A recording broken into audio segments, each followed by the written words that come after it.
Bismillahirrahmanirrahim. Assalamualaikum warahmatullahi wabarakatuh. Alhamdulillahirabbil alamin, hamdan katsiran thayyiban mubarakan fih. Asyhadu an la ilaha illallah wahdahu la syarikalah wa asyhadu anna Muhammadan abduhu wa rasuluh. Allahumma shalli wa sallim wa barik ala sayidina Muhammadin wa ala alihi wa sahbihi wa sallim. Subhanaka la ilma lana illa ma 'allamtana innaka antal alimul hakim. Amma ba'du. Saudaraku sekalian yang dimuliakan Allah dan dirindukan oleh Rasulullah sallallahu alaihi wasallam, siapa yang mengikuti pembahasan di YouTube, begitu juga di medsos, begitu juga mungkin membaca di buku-buku tentang masalah akidah, mereka akan mendapatkan ada perbedaan baik daripada apa yang disampaikan oleh para asatidz kita ya, dari buku yang dibaca ya, tentang masalah akidah yang kita pelajari, yang kita dengar, yang kita imani, ya selama ini ada perbedaan-perbedaan para asatidz kita dalam menyampaikan masalah sifat-sifat Allah. Ketahuilah bahwa perbedaan ini terjadi dalam koridor ya, dalam memahami ayat-ayat yang berkenaan tentang sifat Allah. Ayat-ayat, tidak semua ayat pun, tetapi di sana ada ayat-ayat yang mutasyabihat, yang secara kebahasaan nampak maknanya secara bahasa ada penyerupaan antara Allah dengan makhluknya. Bagaimana cara dipahami ini oleh para ulama? Nah, di sini ada perbedaan. Makanya ada perbedaan dalam memahami ini. Di tempat kita juga kita melihat ada dua aliran paling kurang dalam memahami ayat-ayat sifat Allah. Perbedaan bukan pada masalah adanya Allah atau tidak adanya Allah. Ya, kita beriman ya, bersaksi tiada Tuhan selain Allah, bahwa Allah Subhanahu wa taala Maha sempurna, suci dari segala bentuk penyerupaan dengan makhluknya. Dan Allah Subhanahu wa taala memiliki sifat-sifat yang sempurna adanya. Semua kita meyakini. Dan juga tidak ada perbedaan bahwa semua ayat-ayat Allah itu adalah daripada Allah dan kita beriman sepenuhnya berasal daripada Allah. Dan kita beriman dan kita meyakini bahwa yang sahih, yang benar daripada Rasulullah sallallahu alaihi wasallam itu adalah daripada Rasulullah sallallahu alaihi wasallam. Dan kita meyakininya itu. Nah, di sini tidak ada perbedaan. Yang ada perbedaan adalah bagaimana cara memahami hal tersebut. Nah, dalam video ini kami ingin menyampaikan bagi kita yang awam yang merasa mungkin kurang paham di mana letak dasar perbedaan guru-guru kita, ustaz-ustaz kita dalam menyampaikan masalah perbedaan sifat Allah, pemahaman perbedaan sifat-sifat Allah yang berasal daripada Al-Quran ataupun daripada hadis Nabi Sallallahu Alaihi Wasallam. Pasalnya itu dari mana sih?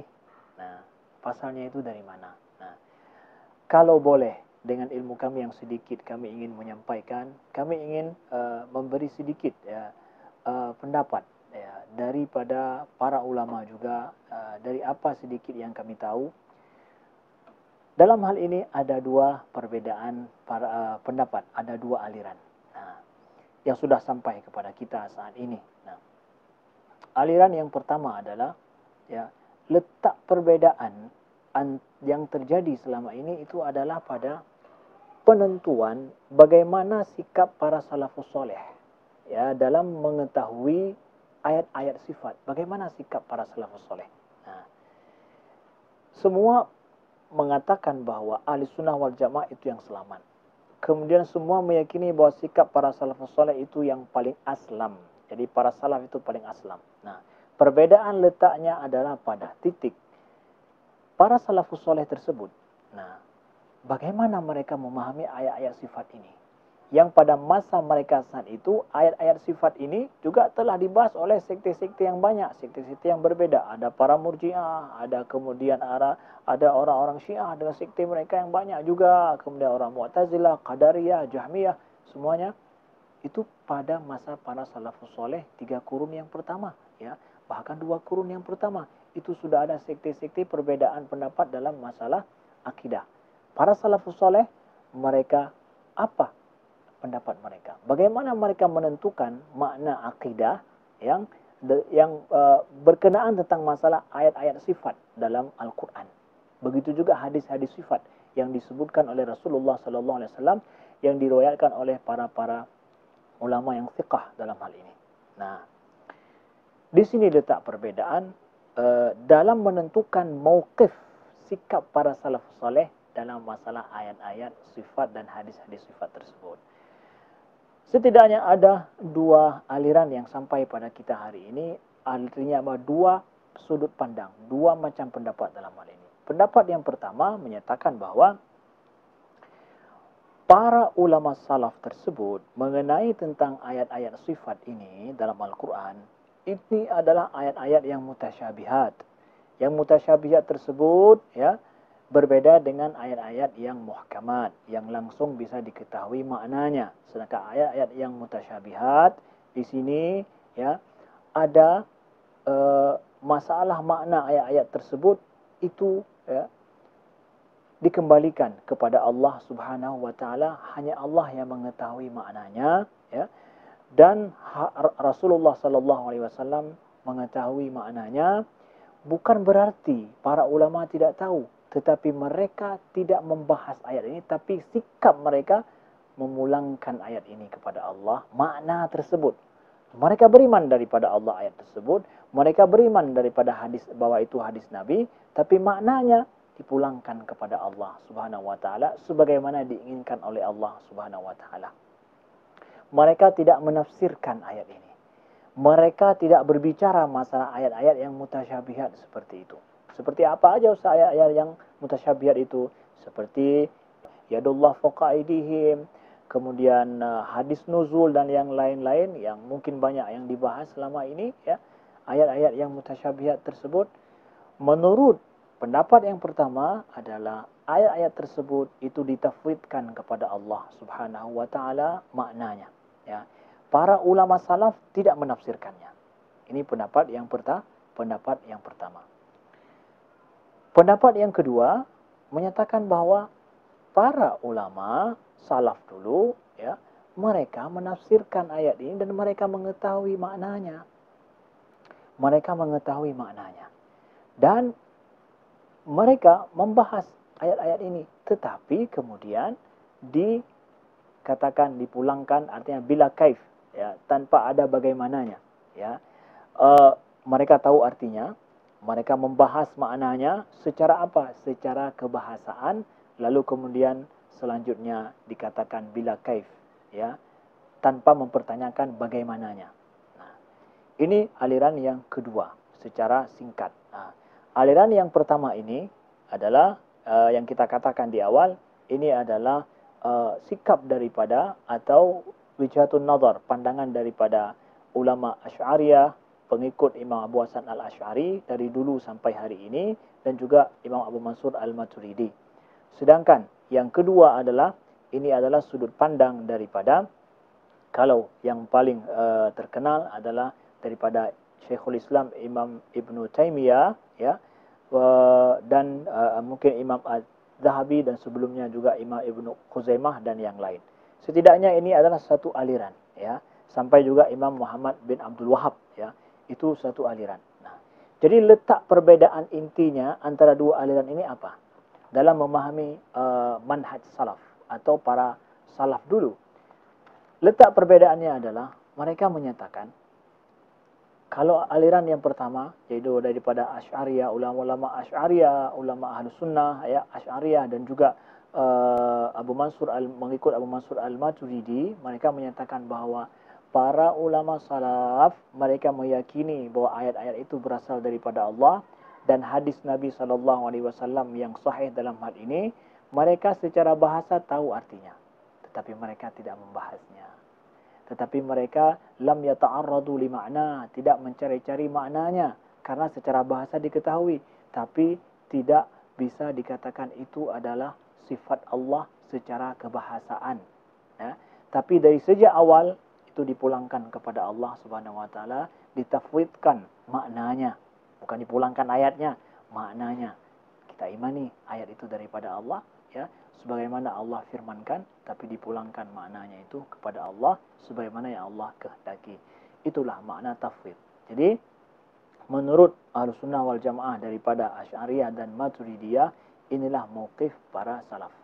Sedangkan aliran yang kedua menyatakan bahwa para salafus saleh itu menentukan makna daripada ayat tersebut sebagaimana mereka mengetahuinya, menentukan maknanya sebagaimana mereka mengetahui secara kebahasaan, lalu mengisbatkan sifat sesuai dengan kebahasaan, dengan fahmul lughawi, lalu kemudian bila kaif dikatakan tanpa mempertanyakan bagaimananya. Jadi inti sekali apa? Aliran yang kedua, mereka mengisbatkan sifat sesuai dengan fahmul lughawi, tapi kemudian menyatakan tanpa bagaimananya. Setelah isbat, kemudian mereka menafikan. Jadi isbat dulu baru tanzih, Sedangkan aliran yang pertama menyatakan bahawa para salafus soleh itu, dari sejak awal mereka mengisbatkan bahawa itu adalah firman Allah daripada Allah Subhanahu wa taala. Di sana ada sifat, yang sifat itu tidak bisa diketahui oleh pemahaman bahasa dan pikiran manusia, tapi ada sifat, isyarat sifat di belakang itu hanya Allah dan Rasulnya yang mengetahui itu, maka ayat itu tidak dibahas, tidak ditafsirkan, dipulangkan maknanya, ditafwidkan maknanya kepada Allah Subhanahu wa taala. Setidaknya di sinilah letak perbedaan antara dua sudut pandang dalam memahami ayat-ayat sifat tersebut. Nah, adanya perbedaan dua sudut pandang ini dalam memahami ayat-ayat sifat, itulah kemudian menjadikan perbedaan dalam masalah akidah menjadi meluas dari dua sudut pandang ini, Sehingga kita katakan, para ulama Asy'ariyah dan Maturidiyah, sebagai sudut pandang yang pertama kita sampaikan tadi, mereka mendasarkan kepada qaul para salafus soleh juga bahawa ayat-ayat yang mutasyabihat dalam Al-Quran itu tidak ditafsirkan, tetapi apa juga amarruha kama ja'at, amarruha kama ja'at, sebagaimana adanya begitu diimani, tanpa ta'arud lil makna. Kita lihat sekarang beberapa nas, yang mungkin kita lebih objektif, langsung disebutkan oleh Imam Ibn Taymiyah sendiri tentang para salafus soleh tersebut, yang mereka itu menyatakan tidak dibahas ayat tersebut, tidak dicarikan maknanya, dan tidak ditafsirkan. Nah, kita lihat yang pertama sekali, Imam Ibn Taymiyah, ini saya baca daripada Fatwa Al-Hamawiyah Al-Kubra, daripada Syekh Ibn Taymiyah. Beliau menukilkan daripada pendapat Muhammad bin Hasan, sahib Imam Abu Hanifah. Qala, ittafaqal fuqaha kulluhum min al-masyriq ila al-maghrib ala al-iman bil Quran wal ahadith. Sepakat para fuqaha dari timur dan barat bahawa mereka beriman kepada Al-Quran dan kepada hadis. Itu memang adalah tuntutan semua muslim, wajib beriman. Siapa yang tidak beriman bisa menjadi kafir. Allati ja'a biha al-thiqat an Rasulillah sallallahu alaihi wasallam fi sifatir Rabb azza wa jalla min ghairi tafsir. Jadi hadis-hadis yang dirawikan oleh para ulama yang thiqah, maka tentang masalah sifat Rabb, sifat Allah azza wa jalla, itu min ghairi tafsir, tanpa ditafsirkan.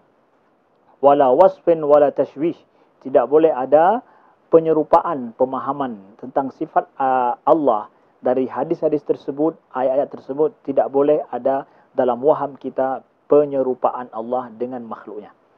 Faman fassara liyawm syai'an, barang siapa hari ini yang menafsirkan ayat dan hadis tersebut, faqad kharaja mimma kana alaihi nabi, maka dia telah keluar dari apa yang ada sejak Nabi sallallahu alaihi wasallam, wa faraqal jamaah, dan telah meninggalkan jamaah, berpisah dengan jamaah yang ada pada saat itu sampai saat itu, jamaah ahlu sunnah, jamaah yang berpegang kepada sunnah Nabi dan pemahaman daripada para sahabat sampai saat itu. Nah, kemudian fa innahum lam yasifu wa lam yufassiru. Ya, sesungguhnya dari sejak Nabi sampai saat itu mereka tidak menafsirkan ayat-ayat dan hadis-hadis tersebut. Lihat, mereka tidak menafsirkan ayat-ayat dan hadis tersebut, tidak mencari-cari maknanya, lam yata'aradu lil ma'na. Tidak mereka tafsirkan. Walakin aftau bima fil kitab wa sunnah. Tetapi mereka memfatwakan, memberikan keputusan sebagaimana ada dalam kitab dan sunnah. Artinya ayat itu dibacakan sebagaimana ada dalam kitab dan sunnah. Thumma sakatu. Kemudian mereka diam. Kalau ditanyakan, mereka akan bacakan ayatnya, bacakan hadisnya, mereka tidak menafsirkannya, kemudian mereka diam.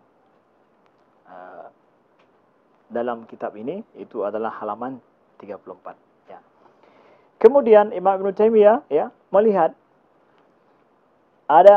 beliau mengomentari daripada kata-kata Imam Muhammad bin Hasan ini apa?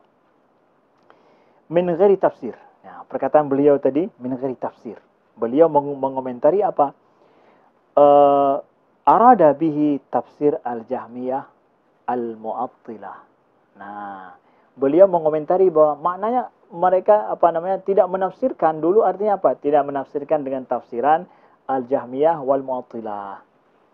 Pertanyaannya, kenapa Imam Ibn Taimiyah ya memberikan komentar tambahan ini? Muhammad bin Hasan, beliau tidak memberikan pemahaman seperti itu. Beliau mengatakan langsung bahwa tidak ditafsirkan, baik tafsir Jahmi atau tafsir yang lainnya, tidak ada. Nah, Imam Ibn Taimiyah mungkin merasa, ya karena beliau berasal daripada aliran yang kedua yang menyatakan bahwa ayat-ayat tersebut ditafsirkan, ayat-ayat tersebut dicari maknanya, walaupun dengan fahmul lughawi, dicari maknanya, ya dibahas maknanya. Maka beliau melihat bahwa nas ini tidak sesuai dengan pemahaman beliau, makanya beliau memberikan komentar. Mungkin begitu menurut hemat daripada kami. Nah, kemudian Imam Ibn Taimiyah juga ya, sebagaimana diriwayatkan oleh Imam Al-Baihaqi ya, bi isnadin sahih daripada Abi Ubaidah Al-Qasim bin Salam, beliau menyebutkan makna perkataan Abi Ubaid Al-Qasim bin Salam di sini ya. Dalam masalah hadis-hadis tentang kursi, kemudian hadis-hadis yang ada lafaz yang mutasyabihatnya, perkataan daripada Abi Ubaid Qasim bin Salam, kata beliau, wa hadhil ahadis fi ru'ya hiya indana haqqun. Hadis-hadis tentang masalah ru'yah hak, diimani benar. Ya. Hamalaha thiqat ba'duhum an ba'd. Itu telah dirawikan oleh ulama-ulama thiqah dari sebagian mereka terus menerus ya, ghaira anna idza su'ilna ya an tafsiriha lam nufassiruha. Tetapi kami kalau ditanyakan tentang masalah tafsirnya, kami tidak menafsirkannya.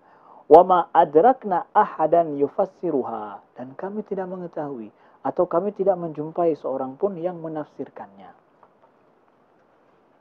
Ya, para ulama salaf tidak menafsirkannya, lam yata'aradu lil ma'na, dalam ayat-ayat hadis-hadis seperti ini.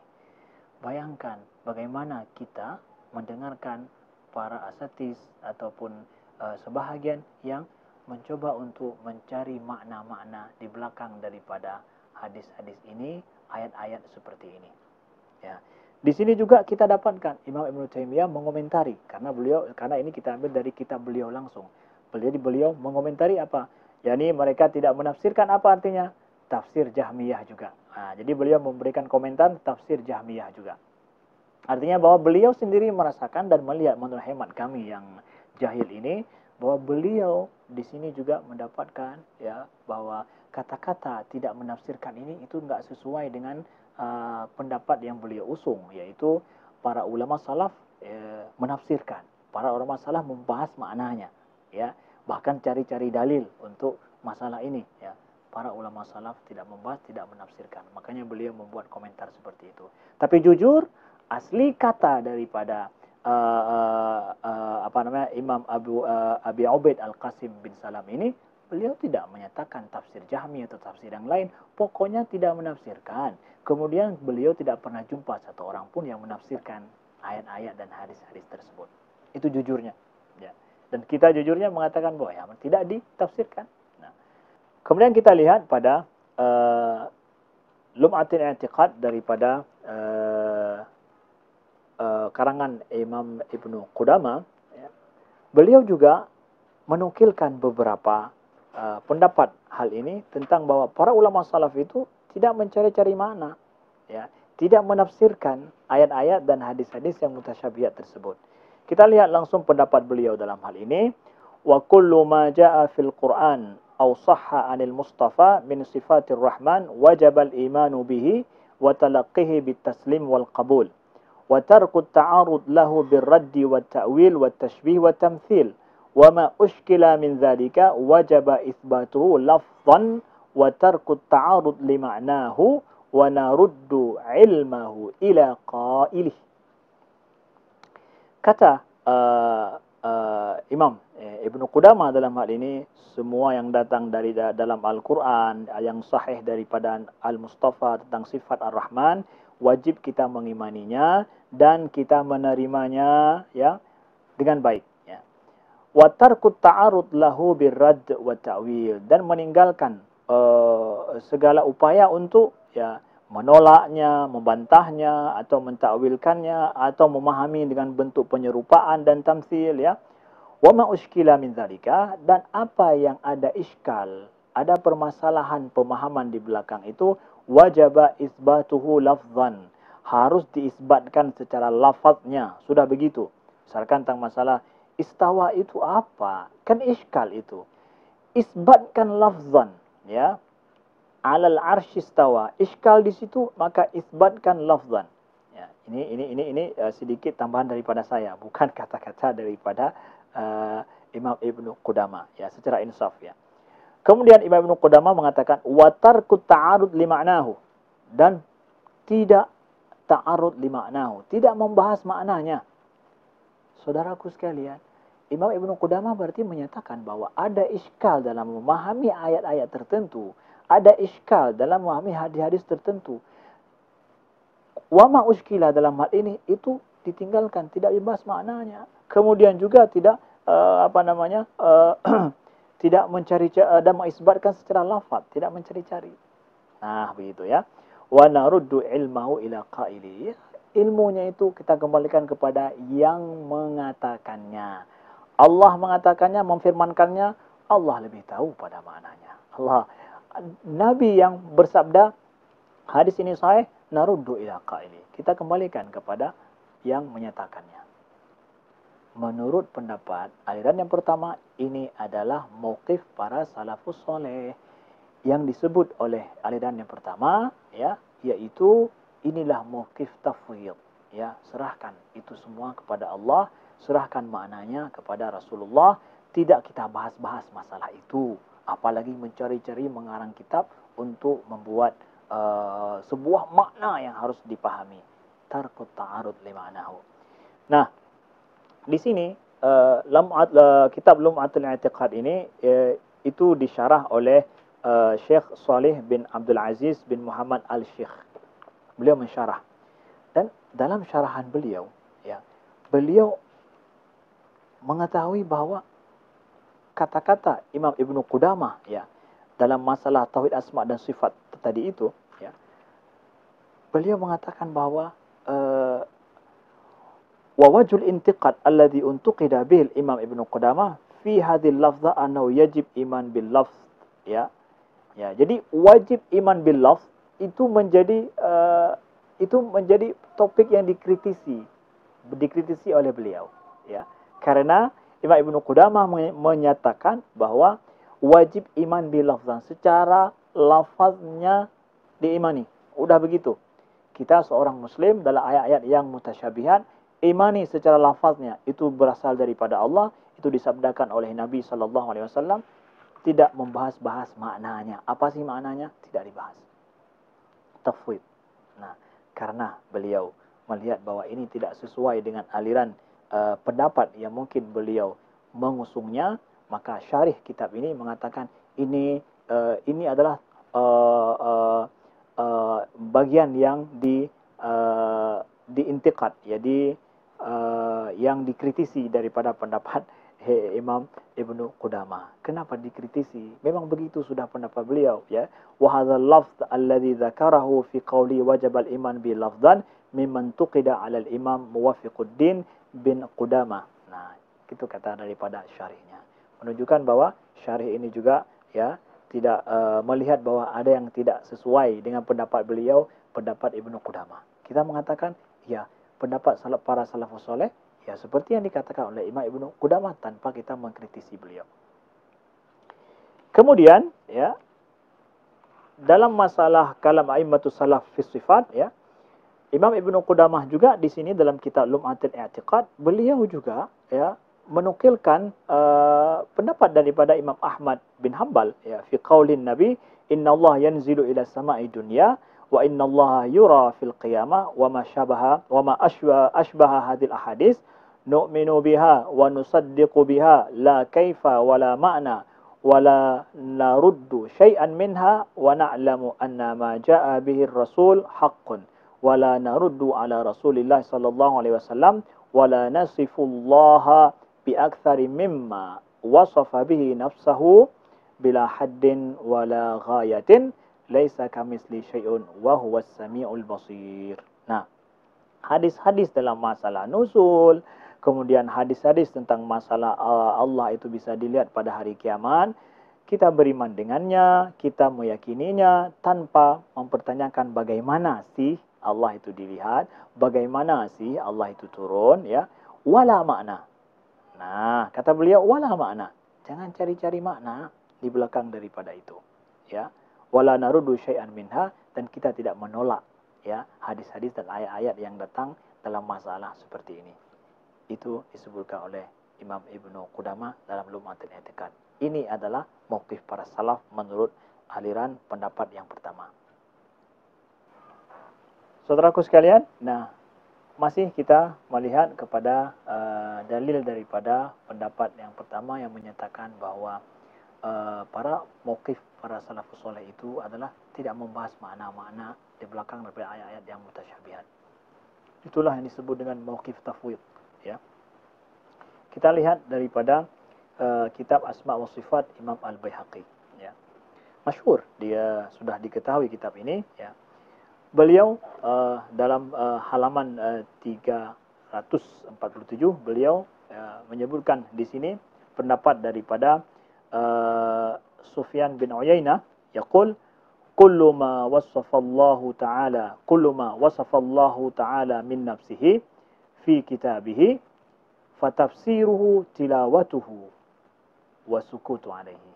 Ya, Sufyan bin Uyainah mengatakan semua, ya, yang Allah mensifati dirinya, ya, fi kitabi, dalam kitabnya, dalam Al-Quran, fatafsiruhu, nah, bagaimana tafsir dan maknanya. Tafsiruhu tilawatuhu, membacanya, ya, membacanya tanpa kita menafsirkan lagi makna membaca itu apa, ya.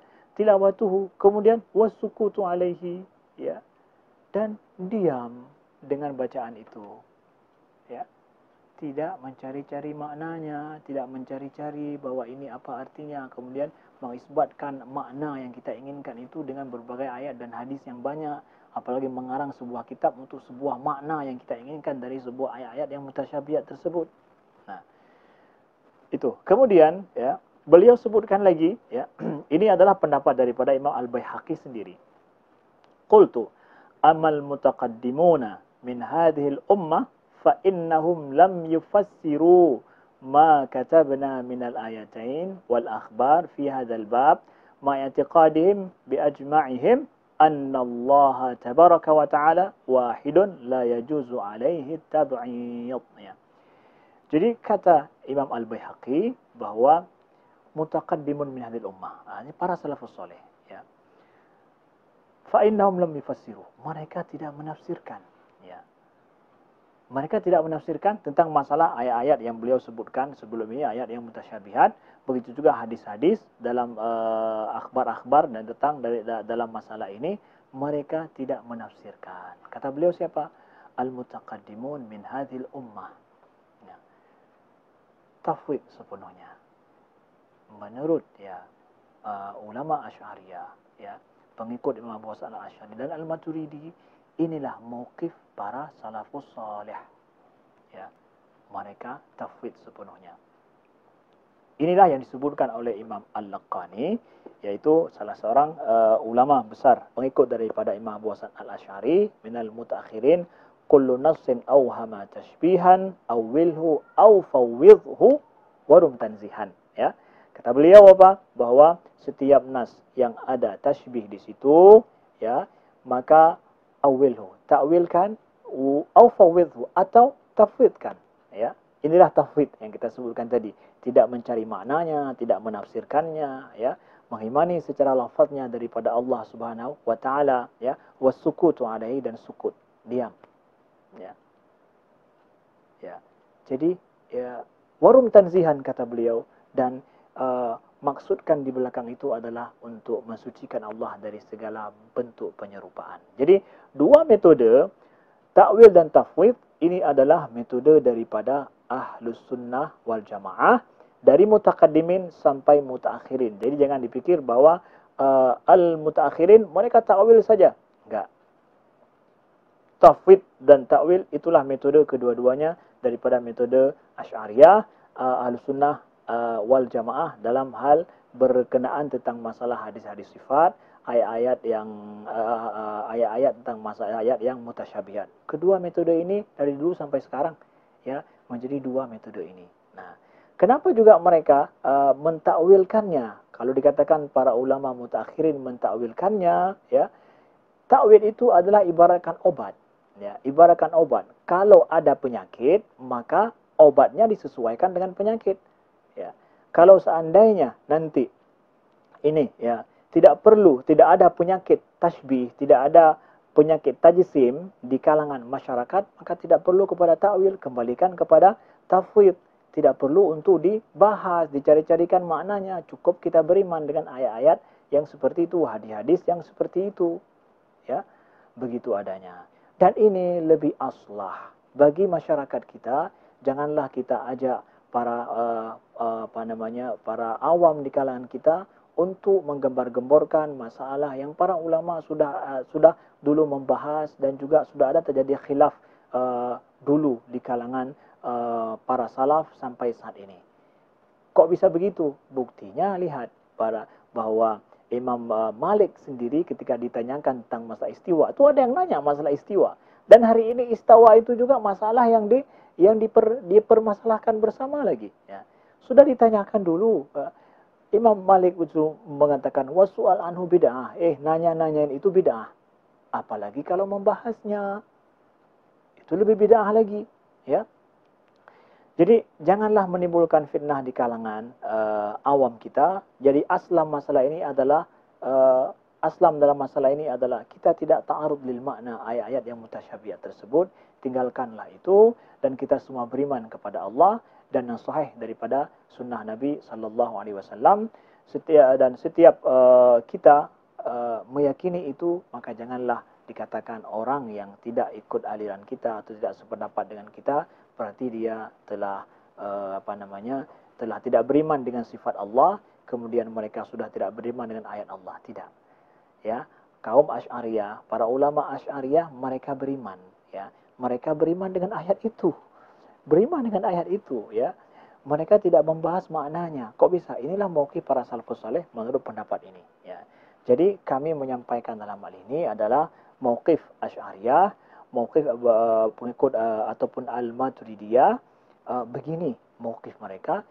Dan juga, ya, perlu diketahui letak perbedaan yang menimbulkan banyak masalah yang setelahnya antara dua aliran yang berbeda ini adalah pada ayat-ayat yang mutasyabihat ini. Enggak semua ayat, tapi ayat yang mutasyabihat saja, ya. Ini yang menjadikan perbedaan pendapat. Letak perbedaannya sekali lagi itu adalah dalam menentukan sikap para salafus soleh, ya. Bahwa para salafus soleh menurut Asy'ariyah dan Maturidiyah, mereka tafwid, ya, dan itu aslam, ya. Mereka tafwid tidak ta'arud kepada makna, tapi bukan juga bermakna mereka tidak paham. Mereka paham kok. Mereka paham, para salafus soleh paham secara bahasa, bagaimana mereka orang Arab dan juga adalah para salaf tentu tahu tentang bahasa Arab. Mereka tahu juga bahwa di belakang ayat-ayat dan hadis itu ada sifat, ya, ada sifat, ya, dan sifat itu, ya, tidak diketahui oleh manusia yang sesuai dengan hakikat Allah, ya, ada sifat, ya, tidak kembali kepada pemahaman bahasa, ya. Kalau dikatakan oleh aliran yang kedua itu kembali kepada sifat sesuai dengan pemahaman bahasa, tapi kemudian bila kaif, ya. Jadi mereka mengisbatkan, kemudian mengatakan mentanzihkan. Nah, sedangkan para salafus saleh menurut Asy'ariyah, mereka itu meyakini, mereka tahu maknanya. Mereka meyakini sifat yang sesuai dengan Allah dalam hal itu, tapi akal manusia tidak mampu mengetahui itu. Itu sudah dibatas kemampuan akal manusia. Oleh sebab itu, mereka tidak menyulitkan, menyusahkan diri dengan membahas ayat-ayat seperti itu, mencari-carikan maknanya sebagaimana yang sudah kita sebutkan tadi.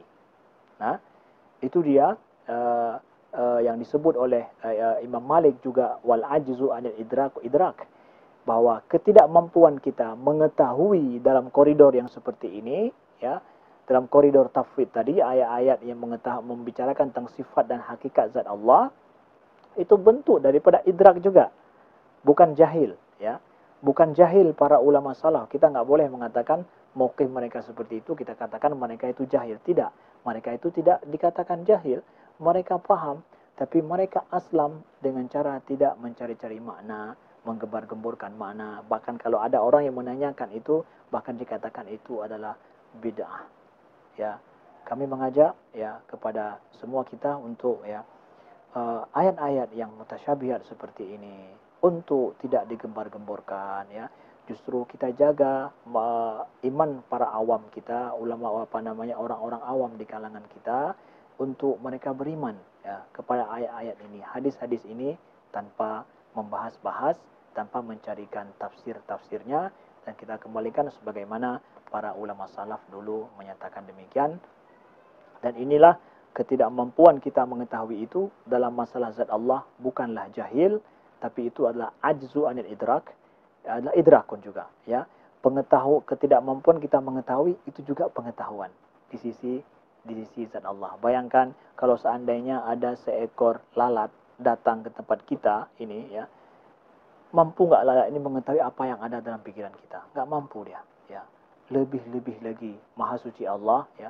Kita tidak akan pernah tahu dengan minimnya ilmu kita, sedikitnya akal kita tentang hakikat zat Allah Subhanahu wa taala. Jadi kalau ada orang yang enggak ingin membahas ayat ini, enggak mencari-cari makna ayat ini, maka sungguh itu adalah mauqif tafwid yang lebih aslam, ya. Beginilah ingin kami sampaikan, mudah-mudahan bermanfaat, ya. Dan kita tahu letak perbedaan para ulama saat ini ataupun dua aliran ini dalam menentukan sikap terhadap ayat yang mutasyabihat, dan itulah menjadi penyebab perbedaan pendapat di kalangan para asatiz mungkin, para kiai mungkin, ya, kalau ada di kalangan yang kita dengar-dengar di video di YouTube ataupun di medsos atas dasar pemahaman seperti ini, ya. Di sini letak dasar perbedaannya. Sekian, terima kasih, ya. Kita sambung mungkin dalam sesi yang selanjutnya, ya. Subhanakallahumma wa bihamdika, asyhadu an la ilaha illa anta, astaghfiruka wa atubu ilaika. Assalamualaikum warahmatullahi wabarakatuh.